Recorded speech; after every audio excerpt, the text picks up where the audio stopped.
Merry Christmas, friends. I hope you are having a lovely December, whether it's a lovely summery one like us or whether it's a beautiful wintry white Christmas that you have. I hope to experience a lovely white Christmas one year. Anyway, Merry Christmas. I'm Elizabeth of Earl Crochet and this is my December update part 2. If you missed part 1, go check that out. I uploaded that last week and I talked all about a lot of the things I crocheted throughout November in preparation for my very first market. It was a Christmas market I did with one of the churches here where I live and it went really well. I was really nervous actually about how it was going to go. I wasn't sure if I would sell very much. I had a lot of friends and family come and stop by and say hello, and some bought some things, and that was excellent. I'm very thankful to everyone who even just came by to say hello. It turned out to be such a great night, and yeah, I really didn't need to spend so much time worrying about what I'd say to everyone. Yeah, so I sold a lot more stuff than I expected to, and the market was from 4 p.m. to 8 p.m. and it was pretty busy from about 4 till probably 6:30. Then after that, I think everyone went home to have dinner and it calmed down a bit. And it meant I got to check out a few of the other markets, actually. A few of the other stalls, which was excellent. I got to say hello to a few other people I knew and chat to some new people, and I got to buy some things. So I convinced my husband Matt to buy my Christmas present, which is wrapped up. It's some little pottery cups and some tea, of course. I also bought this sea glass necklace, which there was a lady there who collects sea glass and makes jewelry out of it. She has some like earrings and necklaces and stuff, and so she said the purple's very rare, so I got one with some purple, which of course I did, because purple is the best. I also got this. I technically didn't get this on the night. I spoke to one of the stall holders. If you're interested, yeah, I spoke to one of the store holders and she said she'd make me one the next day because the one I liked had been sold that night, but she was going to make me one the next day, which was excellent. Anyway, so this is from Cotton and Wood, and so yeah, I just love the gold hexagons. Like, I can't get past hexagons. Yeah. It's a nice big tote bag, which is great, and she's got a little label in there. It's pretty good, decent quality, pretty good quality. And it even fits. A few months ago I bought like a little, I don't know, this thing. You can put all different pockets in there and you put it in a tote bag, and you know, I can put my yarn in the middle and put wallet and phone and keys in the outside without having tangling up with my yarn, and notebooks and all sorts of stuff in there. And it's all kind of organised. And it fits inside this bag. I was very excited because most of my other tote bags are not quite wide enough. So it was very exciting. And then after the market we came home and Matt was playing some video games, and I decided I had to get winding on some of my yarn straight away. Matt did want to help me, but I didn't want to interrupt his video game playing. So I started winding up some of my skeins of yarn. I think I showed you last week. So here's the blue one. It's fairly you know, fairly consistent. There's obviously the little bit of, I mean, there's variation in it, but compared to this, the blue is fairly consistent. I like this green. It's just wound up like that because I had to undo a few rows because I did too many rows before I started decreasing. So I've just got to this is the halfway point here. It looks really weird on the screen, but I think it looks better in real life. This is the By the Sea shawl by Sarah Shrimpton. I actually made one of these before in a purple yarn, purple hand-dyed yarn. It is designed specifically for one 100-gram skein of fingering weight yarn. And so, because I already owned the pattern and I'd done it before, I knew I could do it. It would be fairly straightforward. That's why I decided to use it for this, and I'll make one with this as well. I swear it looks less camo-like in real life than it does on the screen. Yeah, I like this colour, the kind of tealy colour. So this is one of my works in progress, and the other one, I finally started using this yarn, the white yarn that I bought to make a unicorn. I finally started using it to make a unicorn. This pattern is pretty cool. I like how like you kind of start up here and work your way down into the head and the body. This is by Cornflake Stew, and that's with a K, so KORNFLAKE_stew. She's on Etsy and Instagram. I'm very excited about how this is going to turn out. Should be pretty cute. This may or may not be a Christmas present. I don't know, because I just want to make it. We'll see. So that's probably about it for works in progress of things I've actually been working on recently. I did receive a few stash enhancements throughout November. I'll start with the most recent one, which was actually not in November. I bought this after my market, after it was so successful. I came home and bought some yarn. So this is from Circus Tonic Handmade, and it's run by Hannah, and it's based in Sydney, so not far from me, which is excellent. It's a sock fingering 4-ply, 80% Australian superwash merino and 20% nylon. This colour is called Leaden Flycatcher, and this one is called King Quail. So I really like this one. Has a little, some slight variations. It's kind of purpley. It looks more blue on the screen, but I swear it's more purple. There's some like more purpley bits, and there are some more bluer bits, but the colour's not really coming up accurately on the screen at all there. I really like the merino blends. They're just really nice and really soft. An Australian merino. So what I'm thinking with these is maybe I want to do a Australian shawl.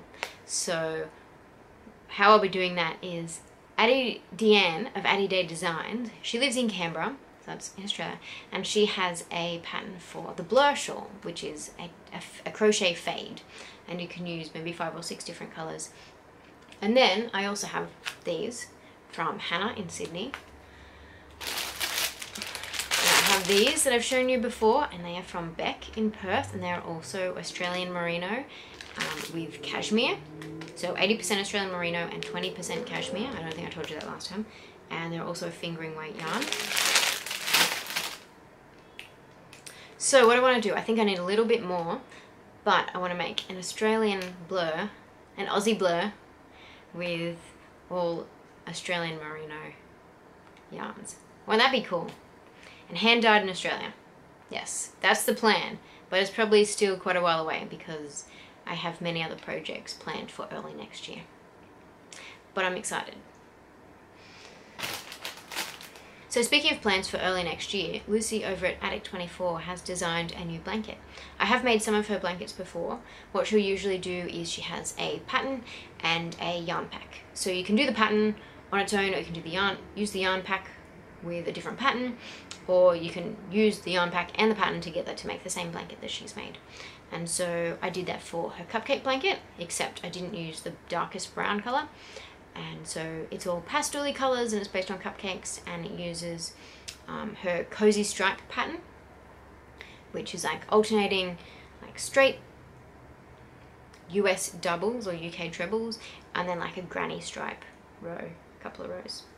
And then also the ripple blankets that I've made are the Attic 24 neat ripple pattern, but I've chosen my own colours for those. Anyway, so this one. Next year she's designed a woodland blanket, which is based on autumn colours. The colours look real weird in this bag, but I swear they look beautiful together in the blanket she's designed. Anyway, so it's going to be a crochet along. If you're interested, yeah, order your yarn ASAP from Wool Warehouse. Seriously, they ship so quick. And Lucy, who designed the blanket, gets a commission from all the yarn packs in her little shop over at Wool Warehouse that are sold. And yeah, like it usually comes to Australia in like a week, pretty much. It's pretty good. And you also get this little leaflet. There's a photo of the colours together in the blanket, and that's the design she's going to have, kind of with, you know, the dappled trough. And then that's a picture kind of the way the colours will go throughout the blanket. So it's not going to be like a specific colour order. I think she'll release them as she goes, but that's what she's aiming for with that pattern, which is pretty cool. So there's the yarn. Of course, Stylecraft Special DK. This is where my love of Stylecraft Special DK came from Lucy, because yeah, one of the early blankets that I made was the cupcake blanket, and I ordered that yarn pack because the pastels were beautiful. And yeah, since then I've pretty much decided all of my blankets will be made in Stylecraft Special DK. Unless, you know, for a specific reason I want a cotton one, or I've actually started one that's in a baby merino wool in 4-ply, because I am also enjoying merino wool. But yeah, Stylecraft Special DK. It's acrylic. It's just great. Easy care, apparently. So when Lucy released that pattern, she also shared that on a website called Ellybeth Designs. She had some stickers for the crochet along, so it's like, plan for the crochet along, and then a countdown, 4 weeks to go, 3 weeks to go, and then little Cal part 1, Cal part 2, anyway, all in the colours like the blanket. And there's other like autumny things and yarny things. So I ordered these stickers from Ellybeth Designs. While I was there, I couldn't help myself, and I got some more just crochet related ones. I like this one, crochet keeps me from unraveling. Home is where the yarn is. So much yarn, so little time. It's great, I love it. Little Christmas present for myself.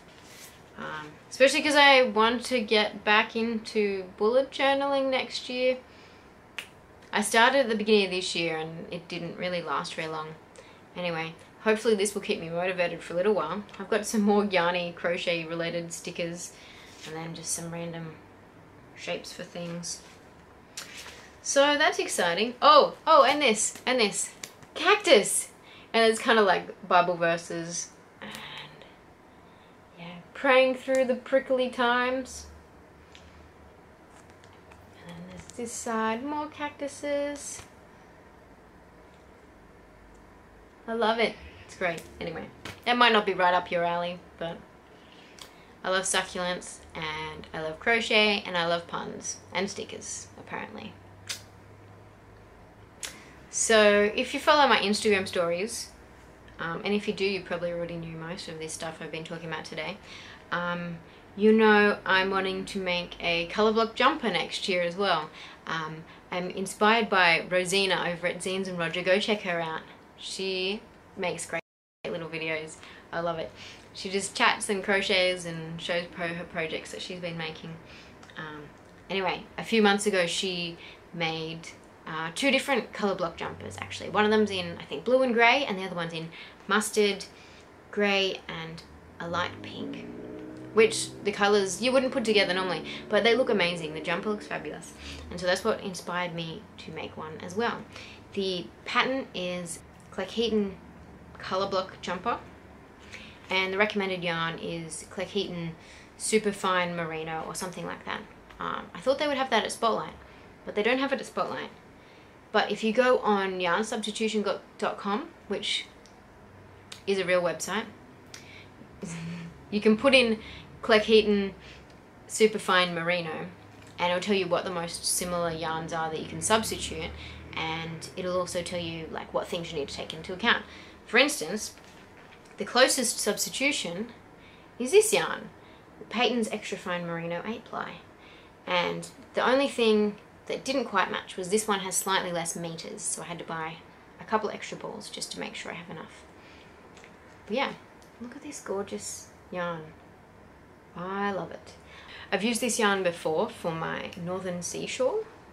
So this is in the pearl colour, and I really love it. I didn't wear it much this winter for some reason, but yeah. My favourite part, it's a new technique I learnt, is these little crossed double crochets. That's US double crochets or UK trebles. These little bits, aren't those fancy? Anyway, so that's fun. Just kind of like, yeah. Anyway, this is not the time of year for that. So I decided to pick out my colours because Spotlight had a voucher for spend $100, get $40 off. So that was a good opportunity to buy this yarn because it's really not cheap. So I spent ages on their website picking out the colours and looking at other people's projects on Ravelry that they'd made with each of the colours, and then I went into the store to look at the colours and put them next to each other and take lots of photos of that. And then I came home and I was going to order it online, but I decided there was enough in the store of the colours that I wanted, so I just went back into the shop the next day and bought the colours. So this grey that I've shown is going to be across the top part, and then I've got this dark blue for the middle section, and then I've decided I like mustard, believe it or not. This is going to be for the bottom, isn't it? Oh, look. Okay, I never used to like mustard. I'd see it all over Instagram and be like, why is everyone obsessed with mustard? I don't get it. It's just crazy. I don't know. It's okay. Meh, mustard. No. Since I made that beanie, I think I showed you last video in my part 1, and since I've seen Rosina's fabulous colour block jumper with mustard on the bottom, I love mustard. So one of my favourite things about this yarn is the stitch definition you get out of it, especially for the ribbing. There's like front post to back post crochet ribbing, which I think will look fabulous in this yarn. I did think about using this Peyton's yarn instead, which is a baby Dreamtime Merino 8-ply, which I have some of, and it's also really nice, but it's the same price. It's 50 grams per ball as well, and I just really enjoyed the stitch definition in this and also the colours that I could choose in the extra fine merino. But they're both great yarns and they're both 8-ply. So they both live at the moment in this basket I got from Kmart, which I have 3 of underneath my coffee table at the moment, for different like works in progress and unfinished objects to live in. I have some cross stitch in one of them as well. I have a project that I'm pretty sure I don't have enough yarn for in there. So yeah, if you have any white or grey Red Heart baby steps that you want to send me, let me know, because I started making a zebra but I don't have enough yarn to finish it, so that's fun. Anyway, here's my part of a zebra, and that is all the yarn I have left. I don't think it's enough. So if you have any Red Heart soft baby steps in grey or white that you don't need, I would like it, please. No pressure if you're saving it for something, because Spotlight doesn't stock it anymore. Anyway, I mean, if it's going to cost $1 million to ship it from somewhere far away, don't worry about it. It's not really that important. I just saw the pattern and I was like, oh, that looks cool. I can't even remember who the pattern's by. That's how long ago I started this. This month I also received 2 books. I have so much stuff to show you guys. It's really exciting. There's this one, Round and Round the Crochet Hook by Emily Littlefair. And Emily is the same Emily who designed the Connie's Ray of Hope. And so she has lots of these lovely like mandala type designs. You can either attach to a hoop and hang on a wall, or like make really big as a rug or a blanket. It's lovely. Look, okay, I gotta show you this. These 2 blankets, and it has really detailed instructions. Obviously, I haven't made anything from this book yet because I've been busy doing other things, so it's not a proper review. But these blankets look fabulous, and it looks like it has really detailed instructions about how to make them, and also the colours required for each, you know, either the pink or the blue. Anyway, it looks great. And there's the back.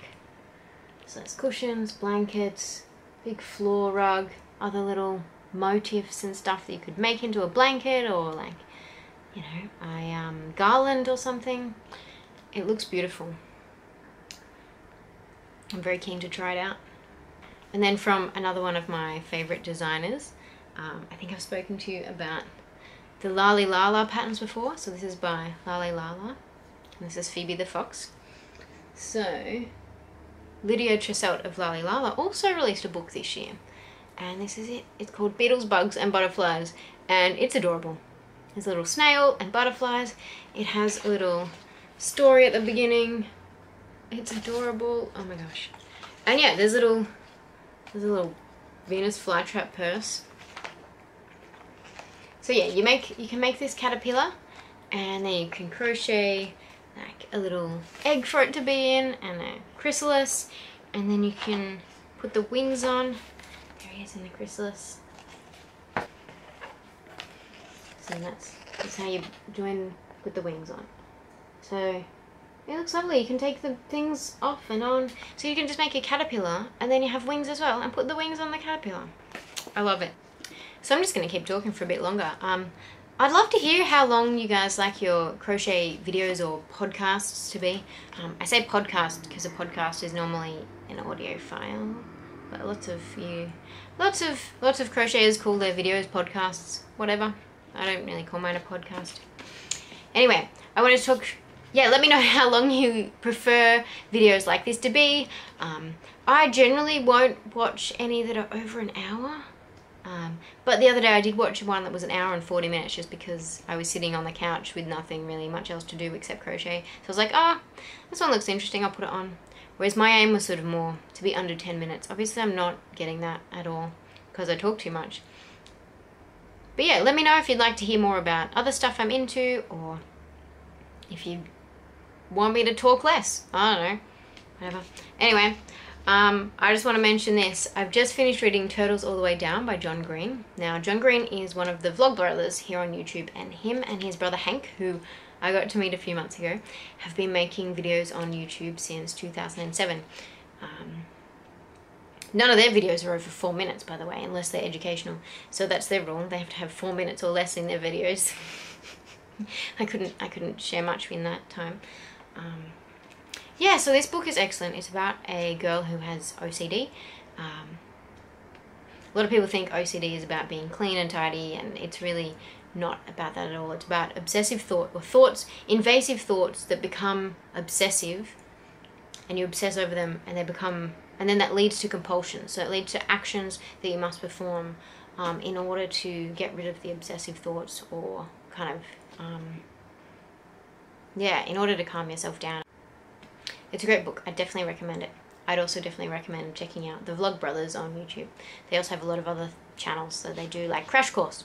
They do lots of different courses. So John Green is running a literature course at the moment. So I recently watched the videos about The Handmaid's Tale, which is on my to-read list, and 1984, which I've never read. A few months ago I watched The Handmaid's Tale online. It's really interesting. But I'd like to read the book as well. I wish you all a Merry Christmas and a Happy New Year.